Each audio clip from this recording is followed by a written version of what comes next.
कोई 200 किलो गांजा उसमें नहीं मिला। कुल मिला के 7.5 ग्राम शाइस्ता फर्नीचर वाला के पास जो मिला वो मैरिजुआना है। 1 किलो वेजिटेटिव है, इस तरह का पॉजिटिव रिपोर्ट है। मैं वो भी रिपोर्ट भी आप लोगों के सामने सीए रिपोर्ट करूंगा। बाकी सारी चीजें ये हर्बल टोबैको है, इस तरह से रिपोर्ट में आया है। मैं सीए रिपोर्ट आपको साझा कर देता हूं। सवाल सबसे पहले ये खड़ा होता है कि इतनी बड़ी एजेंसी है एनसीबी, वो तंबाकू और गांजे में फर्क नहीं कर पाती है। ये बड़ा अचंभव का सवाल है।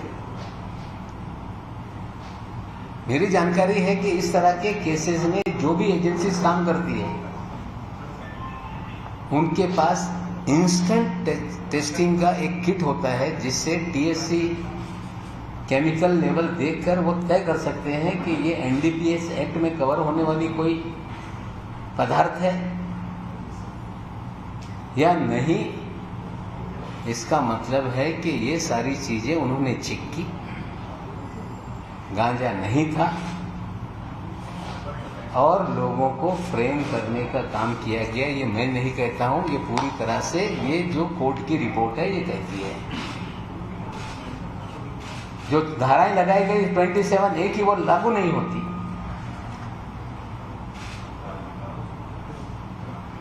जो भी मुकदमा बनता है वो शाइस्ता फर्नीचर वाला का है, जिसे आपने सेम डे जमानत देने का काम किया। लेकिन ये सारा चीजें चलती रही, फिर भी और भी कहीं से लिंक जोड़ा जाए तो रिया चक्रवर्ती में जो केस था उसमें भी करण सजलानी को इन्वॉल्व कर दिया। शाइस्ता फर्नीचर वाला, राहिला फर्नीचर वाला जो एक्यूज है उसको इन्वॉल्व कर दिया। जो रिया चक्रवर्ती केस में एक आरोपी है उसको इस केस में डाल दिया। टोटली मैलाफाइड इंटेंशन से चीजें की गई है। ये मैं नहीं कह रहा हूं, ये कोर्ट की रिपोर्ट है। मैं आप लोगों के साथ आदरपूर्वक ये भी बताना चाहता हूं कि 14 तारीख के दिन हम हमारे दामाद बेटी के घर पे सर्च के लिए लोग गए।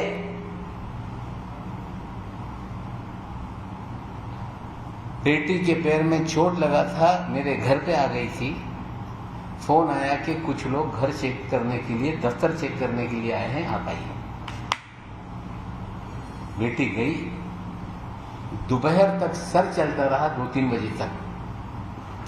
सारे चैनल पे यही दिखाया जा रहा था कि बड़े पैमाने पे गांजा बरामद हुआ है, लेकिन घर पे कोई भी इस तरह की चीजें नहीं मिली। फिर भी टीवी को बताया गया, रिपब्लिक टीवी को देख लो, चल रहा है, न्यूज एक्स पे चल रहा था, अलग अलग चैनलों पे कि गांजा बरामद हुआ, गांजा बरामद हुआ, इस तरह से चीजें की गई। सिलेक्टिव खबरें लीक करके लोगों को बदनाम करने का काम एनसीबी करती है। ऑर्डर पंचनामा मैं आपको दे दूंगा, आप लोग उसमें पढ़ लें। क्लियर कट फ्रेम करने का मामला है। जो मैं आज तक सवाल उठाता था कि एनसीबी फर्जीवाड़ा करती है, इस मामले में पूरा फर्जीवाड़ा एक्सपोज हो गया है। आप पूछेंगे क्यों किया गया? करण सजलानी को पकड़ा तो एक खबर आ गई कि ब्रिटिश नागरिक को 200 किलो गांजे के साथ पकड़ा गया, हाइप हो गई। राहिला फर्नीचर वाला जो एक लड़की है गरीब घर की, जिसकी 6 बहनें हैं, एक छोटा भाई है, तमाम बहनें अपना घर चलाने के लिए काम करती हैं, घर में साबुन बनाती हैं। किसी जमाने में दिया मिर्जा के यहाँ नौकरी करती थी। आप लोगों को खबर दी गई कि ये दिया मिर्जा की सेक्रेटरी को हमने पकड़ा है। फिर वो हाइप हो गई पब्लिसिटी। उसके बाद नवाब मलिक का दामाद तो और चेरी पिक हो गया, पूरे देश में खबरें चलने लगी। लेकिन इस पूरी कार्रवाई के दरमियान हमने कभी भी दामाद के निर्दोष होने की बात नहीं रखी।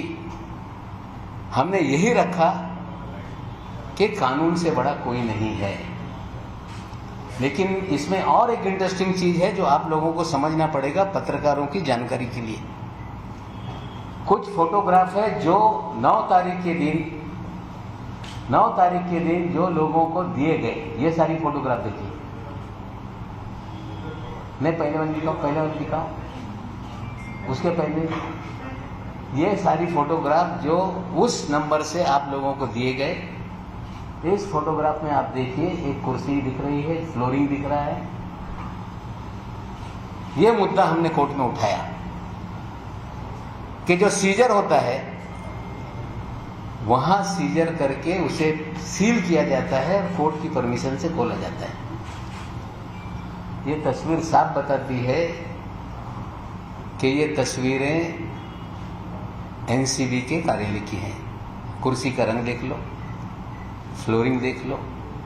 दिखाओ भाई, जो हमने बाद में फोटो मंगवाए, दूसरे फोटो मंगवाए, देखिए वही कुर्सी, वही फ्लोरिंग। ये जब कोर्ट में हम लोगों ने मामला उठाया तो सर पांडे साहब जो पीपी हैं, उन्होंने कहा कि हमने बहुत सारे रिश्तेदारों को अलाउ किया, उन्होंने तस्वीरें खींच के होंगी। हमारे वकील ने पूछा कि तस्वीरें उन्होंने खींची, एक्सेप्टेड, लेकिन ये सारा जो सीजर है वो कैसे खुला हुआ है, इसका जवाब दीजिए। फिर घूम गए, बोले पत्रकारों ने खींच लिया होगा, बोले करज सजवानी के घर पे पत्रकार घुस के जबरदस्ती खींच रहे थे।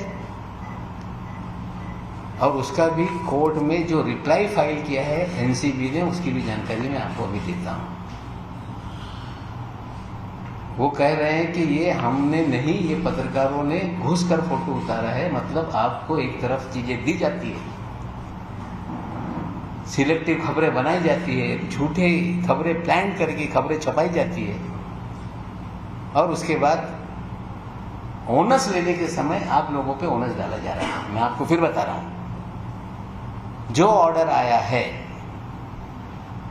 इस ऑर्डर में हमारे दामाद को फ्रेम किया गया, ये पूरी तरह से चीजें सामने आ रही हैं। उसने तय किया है कि वो हाई कोर्ट में मामला क्वैश करने के लिए जाएगा, और जल्द ही सारे वकील तैयारी कर रहे हैं, मामला हम क्वैश करेंगे। आज बहुत नवाब मलिक यांची पत्रकार परिषद। पुन्हा एकदा एनसीबीवरती त्यांनी आरोप केलेले आहेत। स्वतःच्या जावयावरती कसे चुकीचे आरोप करण्यात आले या